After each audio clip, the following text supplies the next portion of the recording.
just make your name known to all the nations, Lord, to all mankind, Lord. We thank you, Lord. We pray for your love and your faithfulness, Lord. Do continue to move in our midst here, Lord, as we gather us. Minister to us, Lord, the love of Jesus Christ and the comfort and the leading, the guiding, the wisdom of your Holy Spirit this night. May you just minister to us as you have through the praise and worship, Lord. Now as we study your word, in Jesus' name we pray, Lord. Amen. Hey, God bless you guys.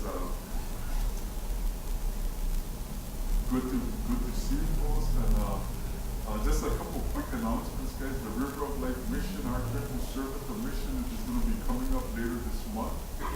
Mark your calendars for Tuesday, June 23rd, as we gather at the mission about 6 o'clock, and it's a real blessed time as we serve of worship in the Word of God, and lots of plates of all kind of food. So you can get more information after the service from me. Come and see me, but otherwise, mark your calendars for Tuesday, the 23rd. The movie night was a real blessing. We have something coming up along with a barbecue potluck. We'll keep those things in prayer because we're trying to set the dates and so on and get everybody here. So that'll be a great time. One last announcement, not in the bulletin, is we started a new study in the book of Matthew on Sunday night with Pastor Chuck, and the study has just been really tremendous, guys. Come out for that. We started at 6 o'clock Sunday evening, and it's just been, so far we've been through 2 of the studies, and it's just been a real super blessing. So come out for that. It's a great time to worship the Lord. We got a call from Kim. Kim Roy is usually here with us every Wednesday night. Kim did something. He said he was working at the house and he twisted his back or something. So he's kind of laying low tonight. So keep Kim in prayer. But why don't we pray again as we begin our study? Father God, again, we thank you, Lord, for those that you've been healing, Lord, and those that you brought back into fellowship, Lord. And this night, Lord, we want to lift up Kim to you, Lord. May your touch for his back, Lord, the comfort, the strength, and the renewing, Lord, of those muscles and those skeletal areas that are hurting, Lord. We just commit to you, Lord, as we ask in Jesus' name. We thank you again for the worship and the word, Lord, and we pray, Father, that you might bless us as we worship you now. Through the study of your word, we thank you, we praise you in Jesus' name. Amen. Guys, the Psalm 136, if you'd like to follow along in your Bible. In my Bible, it's entitled God's Loving Kindness is Everlasting. God's loving kindness is everlasting. And as we've gone over time and time again, it's really important for us to see the repeated patterns, key phrases, and key words as we study through the Bible, guys. And again, I'll say that repetition is good for me, and I hope it's good for you also, because I'm so prone to forget. I heard I need a continual faithful reminding of the Lord through His Word, so it's again a tremendous time. One word that we've seen over and over again is the word loving kindness. We've seen the word loving kindness throughout the Old Testament study a lot here in the book of Psalms. It's mentioned some 26 times here in Psalms 126, guys, the word loving kindness, 136, excuse me. And it's mentioned some 200 times in the Old Testament. Can you believe that? I was going crazy trying to count in my concordance how many times loving kindness is mentioned in the New American Standard Bible, and I was kind of going cross-eyed with my pencil and just marking every time I found loving kindness. But the word loving kindness is from a primary root word, literally meaning good, kind, show kind. You know, can you kind of that kind of throws me for a little loop. But the Hebrew word, it means to show kind or to show kindness. And again, it's from that root word. But the word itself, from this word root that says show kind, is from the word we get our word loving kindness, meaning goodness, kindness,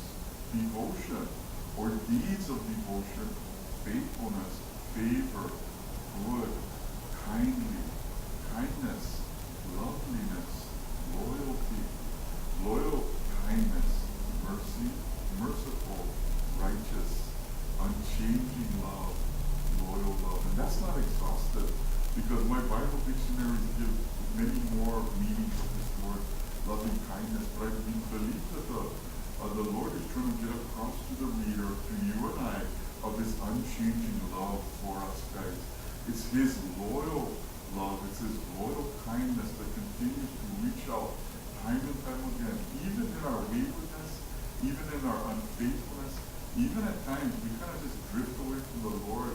We might even harden our hearts to the things of the Lord. But it's God's loyal kindness, His His favor, His kindliness is the word that is used in my concordance. But it's not what we've done for Him, but it's really all that He's done for us. Because in of ourselves, like I've said it before, I'll say it again. We should be toasted. We should be toasted because we're pretty unfaithful people. We're kind of changing in our love. We're kind of wishy-washy. We're kind of not too loyal at times. We can be very much unloyal. But it's His favor, His kindness, God's deeds of devotion for His child. And I gotta say, good deeds of devotion. The good and God is so close together. The goodness of God and His devotion, His deeds of devotion for His child. That's for you and I, guys. His devotion and goodness toward us. His loyalty toward those who are His. See, it's really a one-way contract, guys. It's not what we can do for God, but it's what He's done for us. And He continues to do for us in reaching out time and time again. A lot of times He extends people's lives. A lot of times there's a lot of time for people to think, hey, what about eternity? Is there something really going on after, is there life after death? Like these Christians talk about, is there something more to this life here on this plane? Is there something over there on the other side that I'm not too sure about? But God tells us that He puts eternity in the heart of man. And we think about eternal things. We ask ourselves eternal consequences. Are there consequences to our decision? Are there consequences to us saying yes to God or no to God? And God in His great faithfulness, His unchanging love, His loyal kindness, He's reaching out to a world lost and perishing without the love of Jesus Christ. He keeps knocking. He keeps seeking. He keeps speaking to those hearts. And there's a tremendous pattern to the Word of God, guys. Last week we noted that in verse 1 of Psalm 135, we were in Psalm 135 last week, where the psalmist repeated 3 times the word praise. And in the very first verse of Psalm 135, he said, praise the Lord. Praise the name of the Lord. Praise Him, O servants of the Lord. And tonight we did that, and we do it well. We praise the name of the Lord.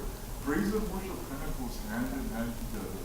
But as we lift our hands in praise, as we lift our voices in praise, as we lift our lives, our hearts, our minds, our soul up to the Lord, we may think of praise as a testimony to the world as we testify of the goodness of God, His greatness and His faithfulness. It's a testimony that we testify to the world of God's goodness for us. It's something that the Bible dictionary, I tell you, I wouldn't say this, but I said, hey, these scholars, they're more scholarly than I am. And they said that it's kind of like bragging on God. What a great God He is. Can you imagine that? That the word praise just simply means that we brag on God and the great God He is and the great things He's done on our behalf.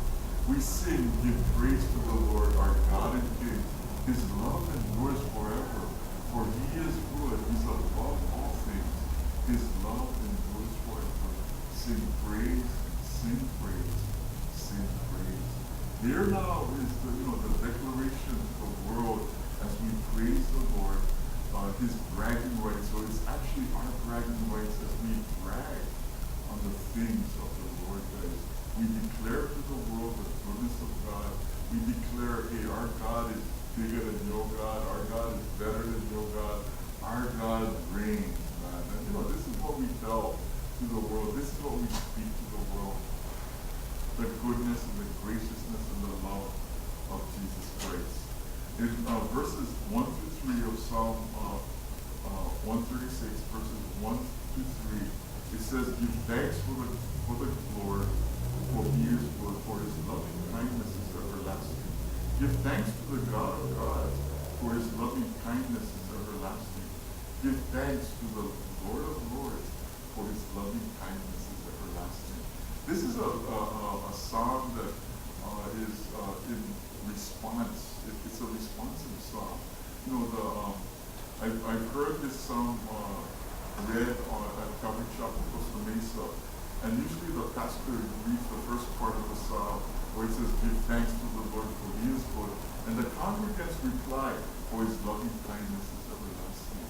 So it's a participation with the entire church family, the entire church congregation. But now from praise, he says, "Give thanks to the Lord, for he is good, for he is the God of gods, he is the Lord of lords." With praise, we may think of declaring to the world the goodness of God, the greatness of God. That's with praise. But with thanks, we think not only of giving a public thanksgiving, because we give the Lord thanks as we pray before him in public, but also it's an entirely intimate time of the worshiper and his Lord. Can you kind of see that the giving of thanksgiving can be a very intimate thing, a very intimate time between the worshiper and his Lord? As we come before the Lord in our own prayer closet, it might be standing before the mirror in the bathroom, brushing our teeth, washing our face. In our quiet time of worship, we can thank him. Wherever we are, we can thank him. Our hearts filled, our hearts overflowing with the love and the joy of Jesus Christ. As we see him in the beauty of what he's done, guys, life is hard. Life is tough. And a lot of us, we can go through difficult times. We can go through times with difficult relationships. We can go through times of difficulties in our health. We can go through times of difficulty with financial reversals. We can go with times that we just feel down at times as we acknowledge, the beauty of what he's done. We acknowledge that he's done all things well. Just like in Mark, the Gospel of Mark. That verse in Mark has really fascinated me. That simply says that people recognized and they saw that he had done all things well. And what a great thing it is as we revisit his faithfulness, for us, guys.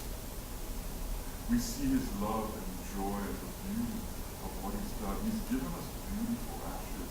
Don't you love the prophet Isaiah that says that he's given us the beautiful ashes? In our lives we're burnt out wrecks. And he's given us, instead of the ashes, instead of that charcoal, he's given us the diamonds. He's given us the beauty of his righteousness, guys. Verses 4 to 9 simply says, "To him alone does great wonders, for his loving kindness is everlasting. To him who made the heavens with skill, for his loving kindness is everlasting. To him who spread out the earth above the waters, for his loving kindness is everlasting. To him who made the great lights,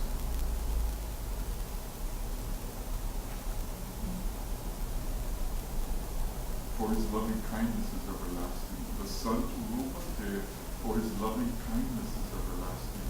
The moon and the stars to rule by night, for his loving kindness is everlasting." I just want to, if you'd like to follow along in Genesis chapter 1, I'd like to read through the creation account with us tonight as we come to this portion of Scripture where the psalmist is shifting gears from giving thanks to the Lord. Now he rehearses and now he retells the psalmist bringing us back to the very beginning of time, the book of Genesis. And he said, in the beginning God created the heavens and the earth. And some wise teacher once said that if you can get past verse 1 in the first chapter in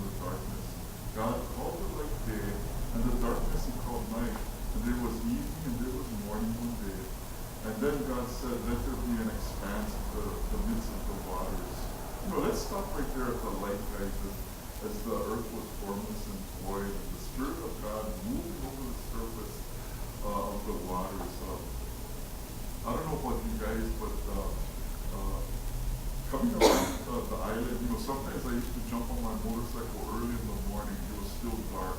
And I would head up over the folly, and I come down the folly. I come around the golf course. I could feel the chill of that cool air coming off the golf course, and the cool air coming off Bellows Air Force Base. It seemed like the view was just would go right through your jacket.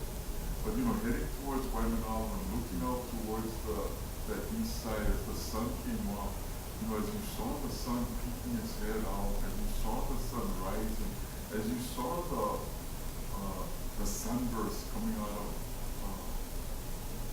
the depths of the darkness, man, it was something so beautiful. And only as a Christian, can you appreciate these things. Otherwise, it would be nothing.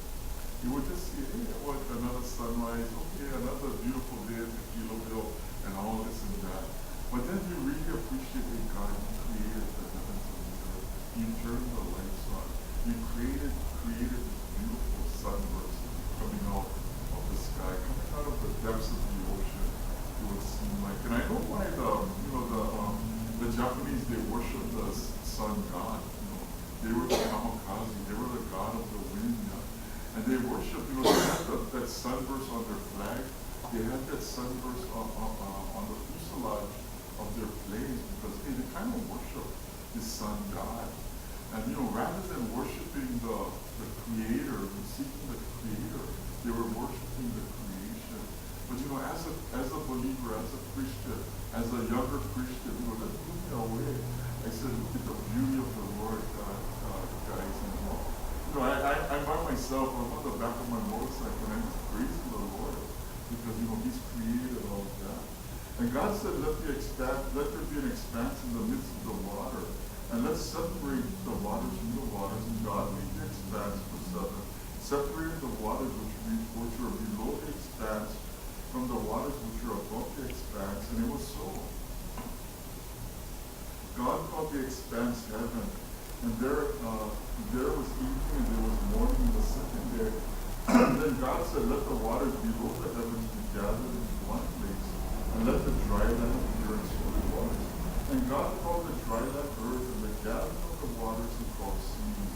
And God saw it was good. Somebody was talking about being down by the ocean, I think on Sunday, and how beautiful it is, and they were talking about the walls and all the surf out here on the South Shore and stuff like that. And many a time, I think about it. When you think about what God created, He's so perfect that He caused this the ebb and flow of the tides.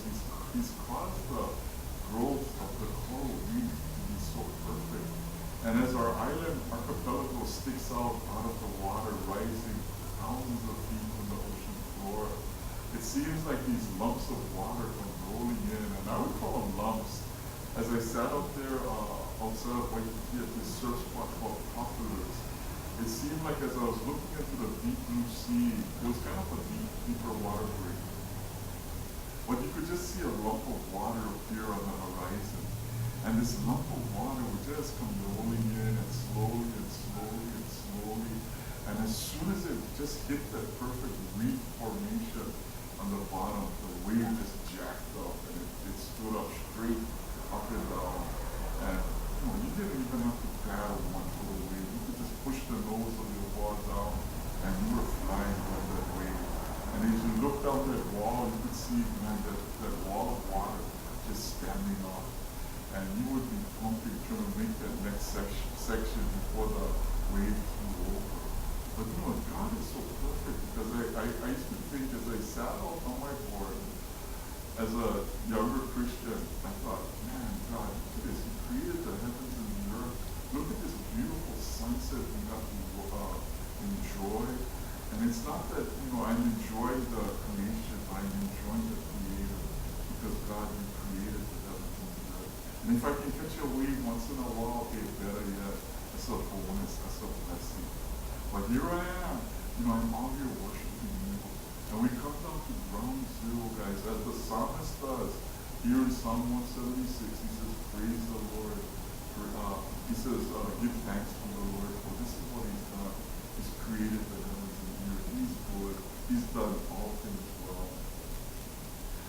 And God saw the land dry, the gathering of the seeds he called seeds, it was good, and let the earth sprout, God said, with vegetation, plants, yielding seed and fruit trees, and bearing fruit after their own kind, and the seed in them and all the earth, and it was so.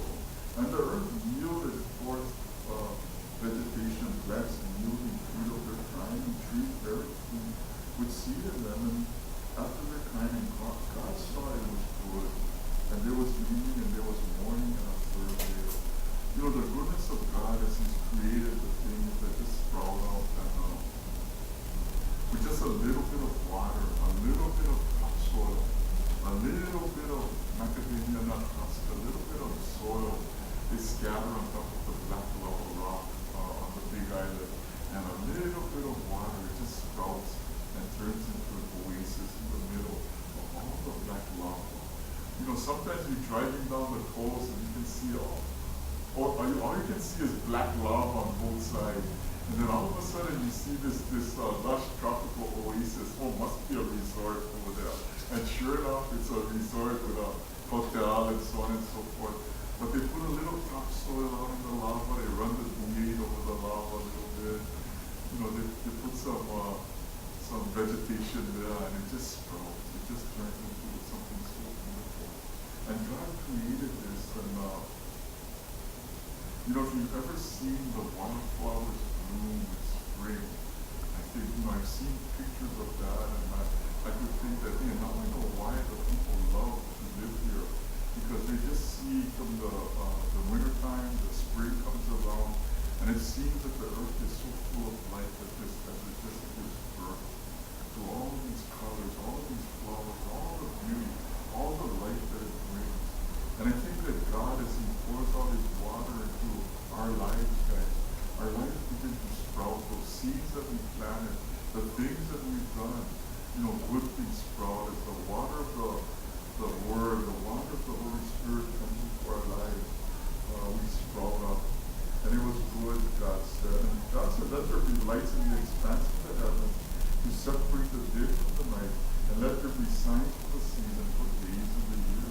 And let them be the lights for the expanse of the heavens to give light on the earth. And so it was so. So God made two great lights, the greater light to govern the day, the lesser light to govern the night. He made the stars also. And God placed in the expanse of the heavens to give light on the earth, to govern the day and the night, to separate the light from the darkness. And God saw it was good. There was evening and there was morning and a fourth day. Guys, I've told you time and time again, at times if you can get away from all the busyness, all the light of the city lights, and kind of be in a dark place and gaze up into the heavens, and just kind of hang out with God, you know, and meditate on the beauty of His creation and how He's divinely ordered things. When you gaze up into the heavens, and you kind of see that how small we are and how great the heavens are, how large they are, you kind of feel like so insignificant, so minuscule, and you kind of think that, hey God, we must be in the palm of your hands. Otherwise, surely things will be out of order, things will be going chaotic. And you know, you kind of say, hey Lord, I'm not worshiping these stars. I'm not putting this crescent moon on the neck of my camel or anything like that, or my feet, but I'm worshiping what You've done and what You've spoken and how You made it come true. Let the waters teem with the swarms of the living creatures. Let the birds fly through the earth in the open expanse of the heavens. God created the great sea monsters and every living creature that moves. And the waters swarm with their kind, every winged bird after their kind. And God saw it was good. God blessed them, saying, be fruitful and multiply.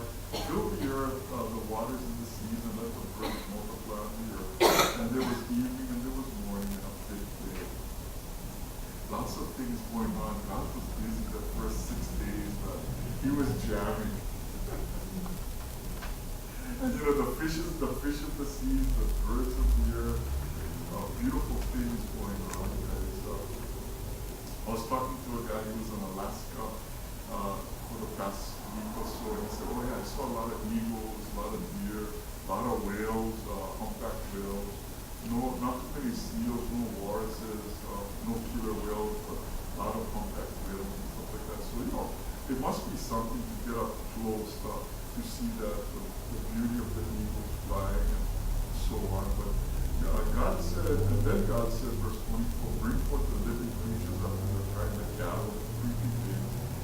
beasts of the earth after their kind, and it was so. And God made the beasts of the earth after their kind, the cattle after their kind, and everything that creeps on the ground after its kind. And God saw it was good. Then God said, let us make man in our image according to our likeness, and let them rule over the fish of the sea, and over the birds of the sky, over the cattle, over all the earth, and every creeping thing that creeps on the earth. God created man in his own image, and the image of God he created him, male and female, he created them.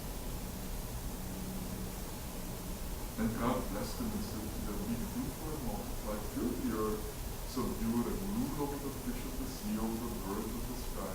And after every living thing that moves on the earth, God said, behold, I have given you every plant yielding seed that is on the surface of the earth, every tree which has fruit yielding seed, it shall be food for you, and to every beast of the earth, and every bird of the sky, and everything that moves through the ground that has life, I have given every green plant for food. It is so. And God saw all that he had made, and behold, it was good. And there was everything, there was evening, and there was morning, the sixth day.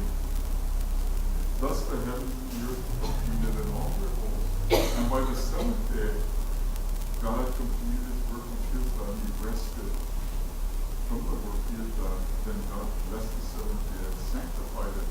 In it he rested from all his work God had created and made. God saw that all that he had made, and behold, it was very good. And can you imagine that he's made us in his own image, and we are good? God calls us good. In him we are good. In him there is something, a blessing in him. In him there's the goodness of God working on our behalf and working in us and through us. Guys, let's turn back to Psalm 136. We'll pick up the study here in verse 4. To him alone has done great wonders. We read that. Verse 10. To him who smote the Egyptians and their firstborn, his loving kindness is everlasting. In Exodus 12, guys, we see the 10th and final plague against the Egyptians. Remember the children of Israel were in bondage for 400 years in the land of Egypt. And they had told the ruler of Egypt, the Pharaoh, he refused to release the Hebrew people from their slavery. The Hebrews were saying, hey, we want to go worship our Lord. Let us go 3 days with our families, our flocks. We want to go worship the Lord. But the Pharaoh, hardened his heart time and time again. The final plague against the Egyptians, the Lord said, to break the will of Pharaoh and to demonstrate his power and superiority over the pagan gods of Egypt. He sent the angel of death over the land of Egypt. It's called the Passover. The Jews celebrate it to this day, where the angel of the Lord passed over Egypt. It struck down the firstborn of all the families whose homes were not protected by the blood of the lamb that was anointed over the lintel and doorposts of their home. The Lord told the Israelis, they sacrifice a lamb, a one-year-old lamb, a lamb without blemish, and take that blood from that lamb and anoint it over the lintels and doorposts of your home. It became a covering. It became a signal to God that says, hey, these people are covered. And it's kind of like what we celebrated on Sunday morning, guys, and Sunday night, where we took the Passover, we took the bread, and we took the cup. And that cup symbolizing the blood of Jesus Christ spilled for our sins and our atonement, guys. Atonement simply means, hey, he's covered the sin. He's paid the debt that was owed. There's no longer any charge against us. He's covered us. And he smote the Egyptians and their firstborn. Verses 11 to 15 tells us he brought Israel out of their midst, for his loving kindness is everlasting. With a strong arm and an outstretched arm, a strong hand and an outstretched arm, for his loving kindness is everlasting. To him who divided the Red Sea asunder, for his loving kindness is everlasting. For he made Israel pass through the midst of it, for his loving kindness is everlasting. But he overthrew Pharaoh and his army into the Red Sea, for his loving kindness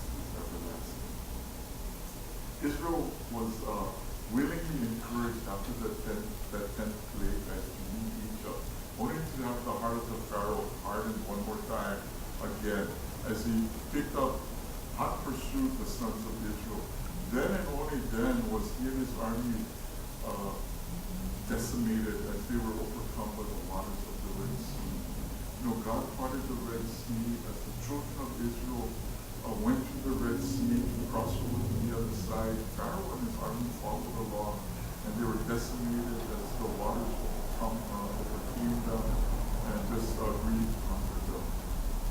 Verses 16 to 22, to him who led his people through the wilderness, for his loving kindness is everlasting. To him who smote great kings, for his loving kindness is everlasting. And slew mighty kings, for his loving kindness is everlasting. Sihon, king of the Amorites, for his loving kindness is everlasting. And Og, king of Bashan, for his loving kindness is everlasting. Even as a heritage to Israel, his servant, for his loving kindness is everlasting. These pagan kings that are mentioned here now, God is saying that he's taking the children of Israel through this wilderness wandering, and he's conquering these kings that come up against us. These pagan kings were defeated by the sons of Israel. You can see the history and Sihon and Og mentioned in Deuteronomy chapter 3. Deuteronomy chapter 3, if you want to go back and read that. But Og, the king of Bashan, is an interesting person. His name just simply means giant. And like the children of Israel, guys, many times we face the giant. Like those who came to the Red Sea, we will have come through the sacrament of baptism, baptized in water, baptized for the world to see that we're making a commitment, a stand with Jesus Christ. We come against these giants at times, the giants of adversity, discouragement, despair, despondency, temptation. We give into anger. At times we give into that temptation. At times, we give into the feelings of despondency and abandonment by the Lord. And we might cry out, hey, Lord, where are you? These hard times. Deuteronomy, again, has an interesting picture telling us that as a man carries his child, so I carry you. And a lot of times when we go into the ruckus of times, we think of that little thing that we're seeing in back people's houses and stuff like that, what is called footprints. And you kind of think that, hey, Lord, during those hardest times, I only see one set of footprints. Where were you during those hardest of times? And that's where he says, hey, when you saw only one set of footprints, that's when I was carrying. And God wants to carry us through the difficult times. Yes, he wants to bring us through that times, the hard times, the difficult times. But verses 23 to 25, he remembered us in our lowest state, for his loving kindness is everlasting, and has rescued us from our adversaries, for his loving kindness is everlasting, who gives food to all flesh, for his loving kindness is everlasting. Guys, at times when we were at our lowest, God remembers us. God hasn't forgotten about us. He hasn't brought us this far to leave us and forsake us. And I don't know about you guys, but there are times that I feel kind of low. There are times that I feel kind of discouraged, and there are times that I just hear the still small voice of the Spirit reminding me, hey, you think I brought you this far to just abandon me now? And it's not so. But the enemy wants to think that, God has forgotten me. But right here, the testimony is that he remembered us in our lowest state. Hey, we were downtrodden, we were downcast. He remembered us. And he has rescued us from our adversaries. The adversaries were coming hot and fast, guys. They were pounding. They were hitting below the belt. They were giving no chance of recovery. But he rescued us. He stepped in and God rescued us. We may have been starving, and it might have been, we kind of are well-fed people, but we may be starving spiritually. The Bible speaks of a time that there's going to be a famine for the hearing of the Word of God. And sometimes we might have the little things, the little pleasantries, but I think sign that we have a mind. We have a mind. And we can get into the Word of God. That's our food, that's our strength, that's our encouragement. How do we battle the things, the life, and it's by the Word of God. Matthew and many of the other Gospels, Luke, I know, they speak of when the devil came to tempt Jesus. Jesus countered the devil on every temptation, not by saying, hey, I thought what I need to say that. But he said, he countered the devil with the Word of God.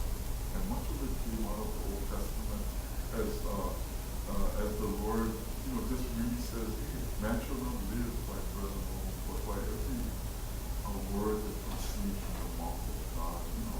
Jesus was hungry. Jesus was at that point of starvation after fasting in the wilderness for 40 years and 40 nights. And he said, man does not live by bread alone, but by every word that comes from the mouth of God. He said that you should not tempt your God. And God provides that way of escape for each and every one of us if we choose to take that way of escape. Much of it is from the Word of God as the Holy Spirit brings to mind the things of the Word that we didn't know in our hearts. You know why? Because you have to listen to me for all these years, reminding you, hey, pick up your Bible reading calendar and read through the Bible, read through the Word of God. Read through the Word of God. Highlight it, mark it, write your little notes in there, write your little translations in there, whatever you have, draw your little pictures in there. The Word really becomes a laboratory of life. I love that show of Indiana Jones, show where Indiana Jones and his father's Grail diary. They were searching after the Holy Grail, and he had this book with a lot of notes, a lot of drawings, a lot of research. It was like a roadmap to find the Holy Grail. For us, the Bible becomes a roadmap for our lives, that we can find that life everlasting, we can find the fullness of joy, we can know the outpouring of spiritual blessings for our lives, we can know the Word of God that makes us resist the temptation, and to understand that the enemy at times twists the Word of God, and we know the Word of God so well. He says, give thanks to the God of heaven, verse 26. He reminds us here, as he did in verse 1, give thanks to the Lord. Give thanks to the God of heaven for his loving kindnesses everlasting. Amen, guys? Should we be a people giving thanks? We're a good people giving praise, but we're going to be giving thanks in the times of intimacy. We're going to recall that he is the creator of the heavens and the earth. We got to recall that he delivered us from the Egyptians.